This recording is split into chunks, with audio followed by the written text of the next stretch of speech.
in the American educational system, you're so convinced that you need to get somewhere. You have your goals set out for your life. But I'm saying is you lose sight on how you got there, your family, your community, the people that helped you. Like, you can make something yourself, but you can't lose sight of what's important and the values that make you a good person. You should be able to become a better person and still achieve the goal that you want to achieve.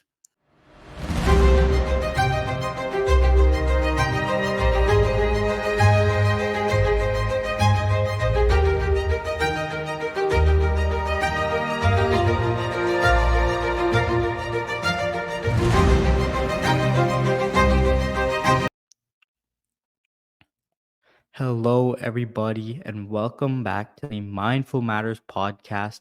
I'm your host, Shavain Bhutani, the founder and creator of the podcast, originally called Communications and Health, but now rebranded to Mindful Matters. But don't worry, the actual podcast content is staying the same. The mission I set out was to spread awareness on various health issues to enact change and hopefully lead to just a better world.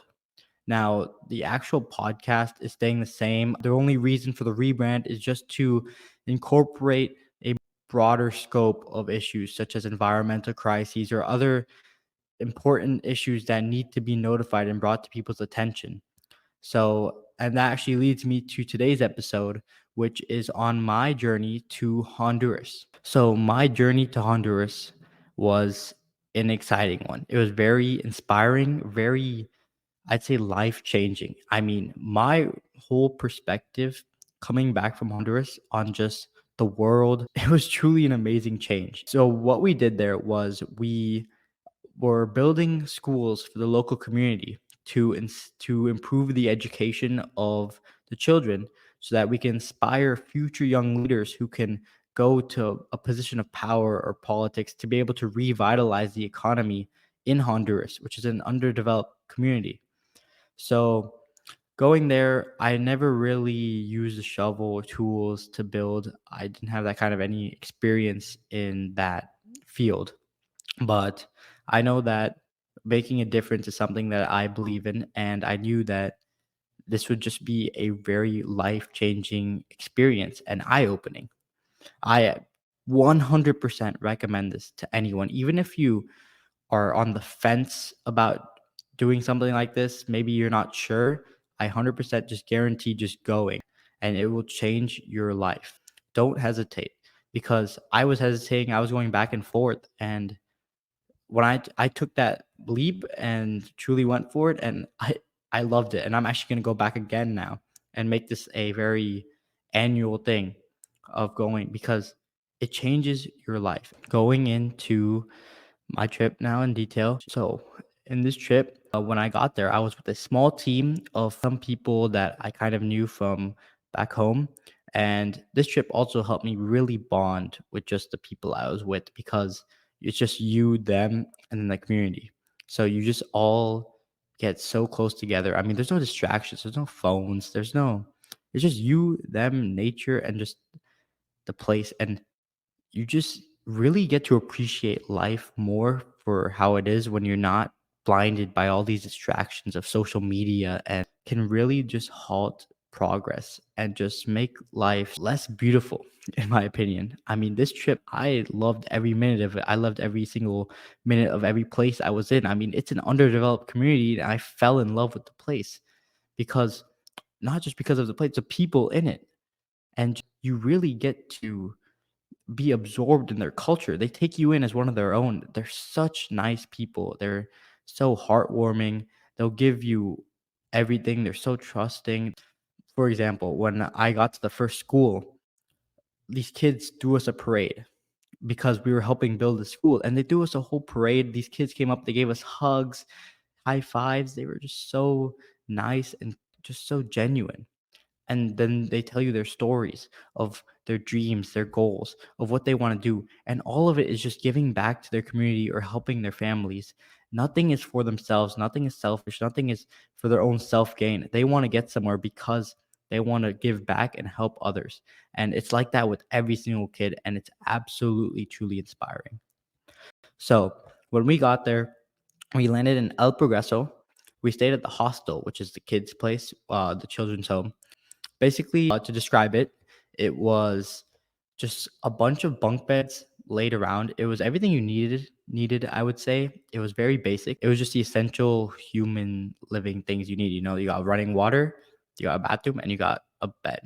I mean, and then there's like the food place, which I was very grateful for. They made us food every single day, every single meal, handmade, and it was good food too. I mean, they made things from pasta to empanadas to rice and nachos, and they put a lot of emphasis on it. For them, they served us chicken, and for them, they would save chicken for birthdays or special celebrations. It was a big deal, but they would serve it for us every single day. And that just shows you how much they care. They're so grateful for us coming down there. And it's just, they're like that with everyone. They're just such nice people and they're all so respectful. It's honestly an amazing community there. And I will get into even more detail at the work sites of how I even saw the community all helping out. But like I said, for back to living conditions, it's just everything you need. And I mean, no complaints. Yes, there's no hot water, but I mean, cold water. It's just, like I said, basic necessities. Nothing about it bothered me ever. It's not a big factor that people are afraid of. People are afraid of mosquitoes. People are afraid of many bugs or just sleeping at night, no air conditioning. But I mean, it's honestly not a big deal. It's you spend the whole day working, you're just in your room when you need to sleep, and that's exactly how it should be. So no complaints there. So when I was at the work site, there was many things I would be doing. So for example, over here you can see me laying cement. Now I've never mixed cement before, ever in my life. I didn't even know how to do it. So I was able to learn with the shovel. You mix the cement powder with water and then you mix it all together and then it'll harden, right? But obviously before it hardens, you need to put them in the buckets. And we had a bucket line running with all these kids running out. You'd pass the buckets along all the way to where it needs to be filled. So this was actually one of my favorite things to learn was mixing cement because I actually never had done this before. And the best part was just I saw these kids, small kids, these 8-year-olds, and they'd be carrying these buckets would be heavy, and they'd just be carrying them like champs. And that's just everyone there. They all know that they have a duty to their community. They know their job and they just want to be helpful. And so it was honestly inspiring. This is another picture at the work site. So here, we were shoveling dirt. I mean, you never think shoveling dirt is great fun, but I actually enjoyed it so much. I just knew every bucket I shoveled, I knew I was making a difference and it felt amazing. And that is all you need to drive yourself when you're there because you see you're working alongside these like 60-year-old woman and you're like, I don't need to complain about this. I mean, she's not complaining. I mean, she's tired. And when I'm there, I'm not thinking about myself at all. I'm just thinking about the community because I know that this is going to make such a big difference. I mean, it's honestly one of the most life-changing trips because you're so, at least in the American educational system, you're so convinced that, you need to get somewhere. You have your goals set out for your life. You need to achieve these goals. And that's nothing wrong with that. You work hard to achieve your goals. But I'm saying is you lose sight on, how you got there, your family, your community, the people that helped you. But they always know to give back. They always know their roots, where they came from. They never forget that, and they always are grateful for it. I think that's one of my key takeaways. I came back from the trip was I was like, when I come back to America, I need to let this experience change me. I need to also keep that connection to my community, give back and not forget where I came from because it's so easy to lose sight of that once you get to your goal of being a doctor or whatever you want to be. And then you're like, I finally did it. And it's all for yourself. And you don't remember the biggest thing is giving back and helping others. I mean, that's one of the reasons I'm becoming a doctor is because I want to save lives. I want to have that interaction and make people's lives better. I want to have a positive difference, a direct impact. And this was my first taste of it doing it in Honduras. And I absolutely loved it. And I think anyone else would love it too. So moving along, this is again another picture at the work site. This day we were breaking ground. Never broke ground before, never even held a pickaxe before, by the way. And I was just hacking at the ground. There's no power tools here, by the way. So pickaxes, shovels, that's all we needed. That's all we used.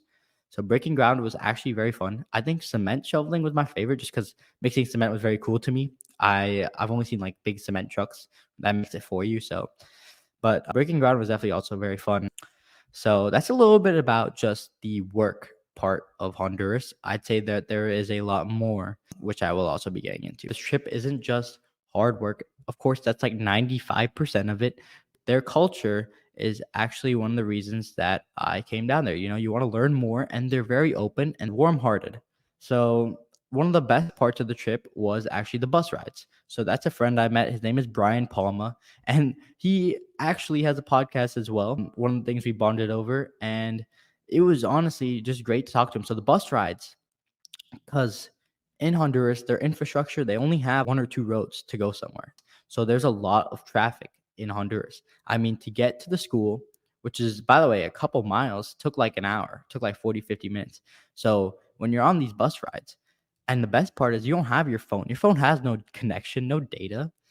I mean, if you want, you could be that one kid listening to music on on the bus, or the best thing to do was just to talk to people because I mean, you could just sit next to anyone random. They'd sit next to you, and then you could just have an amazing conversation. And honestly, I forgot what that's like. As someone from America, you're so, at least someone being in college, I'm always busy, I'm always doing something, I'm always sidetracked, no time to just honestly sit down and just meet someone and just have a very content, warm-hearted conversation. And that's what I loved about it. Was just, you know, I got to learn about their culture. He actually was teaching me Spanish because Spanish is the main language there, and I got to pick up a good amount of words and a good amount of phrases. So I was very happy and very pleased with that. Brian, huge shout out to my friend. He was helping us take pictures the whole time when we were there, and honestly, at the work site, he was just someone I could just go up to and talk to. So he's probably one of the people I got close to on the trip, but I got close to everyone. I got close to anyone I could. A lot of the kids, a lot of the students, because a lot of them are my age too. So it's interesting to see how they grew up and where they came from. And they're honestly not so different than us. They're very similar. I mean, they're people, and people are all, innately the same. We all want to have friends. We all want to, meet new people, I'd say. And I've never met such a kinder group in my life. So that's a little bit about the bus ride part of it. As for fun in Honduras, because it's not just a bus ride to the work site and back, there is a big part of their culture. Probably the biggest part of their fun is football. Football. So soccer. And by the way, these guys are very good. That's their main activity there. I see them at the hostel, these 2, 3 year olds, they can kick the ball so far. And it's just the main sport, the main attraction, the main source of fun in Honduras. After long days of work, we'd hit the soccer field and we play soccer. Now they actually have a rendition of soccer. It's called cage soccer. So there's no out of bounds, and that's kind of their version of it. So that's where we were. As you can see in the picture there, you can see like around, that's the cage soccer field. It's the leader, by the way, of the organization on the left. His name is Shin Fujiyama in the blue. And that dude is absolutely insane. He was actually supposed to go professional in soccer. And he actually went and trained in Brazil for a couple years until he ended up not making the team. He moved his whole life down to Honduras, fundraised money, got down, built this organization to help kids where now it's thriving. And it's just honestly an inspiring story. I kind of gave a brief summary of it, but his story is truly amazing. So going back to what I was talking about, there's so many days where you're sitting, you didn't get the full extent out of that day. It's very hard to just completely maximize your returns. And in Honduras, we did it every day of the week, and that's why that 1 week trip was just so successful, and just the amount of effort we put in progress that was brought along. So I guess that's the main gist of my trip to Honduras. To just summarize my main takeaways was that if you wanted to come down to doing a service trip, not even just Honduras, but anywhere, and you were on the fence, you were maybe even 50-50, maybe even like 10-90, but like that one, or like 199, that 1% of you was like, maybe I should do a service trip. I'm telling you right now, take it. 100% take it. Changed my whole entire life, my perspective. It was so eye-opening. I mean, like, you can make something yourself, but you can't lose sight of what's important and the values that make you a good person. because at the end of the day, you don't want to lose yourself to achieve some goal. You should be able to become a better person and still achieve the goal that you want to achieve. And that's just something that's one of my biggest takeaways that I learned from Honduras. So definitely I recommend just going on a trip, any service trip, but Honduras, wherever. I urge you to just right now go buy a plane ticket and just do some research and go down there. And don't be worried about any of the drawbacks. Trust me, it's completely safe. You'll have a great time and you will love it. I mean, I was on the bus ride. I was crying on the way back. I was tearing up because I was like, I can't believe I have to leave this place. I mean, I fell in love with it in 1 week. A place that I didn't even think I'd be in the first place. I was tearing up and now I just can't wait to go back. I loved it and you'll love it too. So, thank you for watching this episode of the podcast. I promise to return to a regular schedule. I know this is a solo episode, but don't worry, we'll still have guests on to talk about certain health issues. But this podcast, I needed my story to be told here so that I can urge others to hopefully go out and become inspired in the same way and we can make the world a better place. That's what I'm here for. So, on that note, thank you for watching and I hope you have an amazing day. I'm signing off.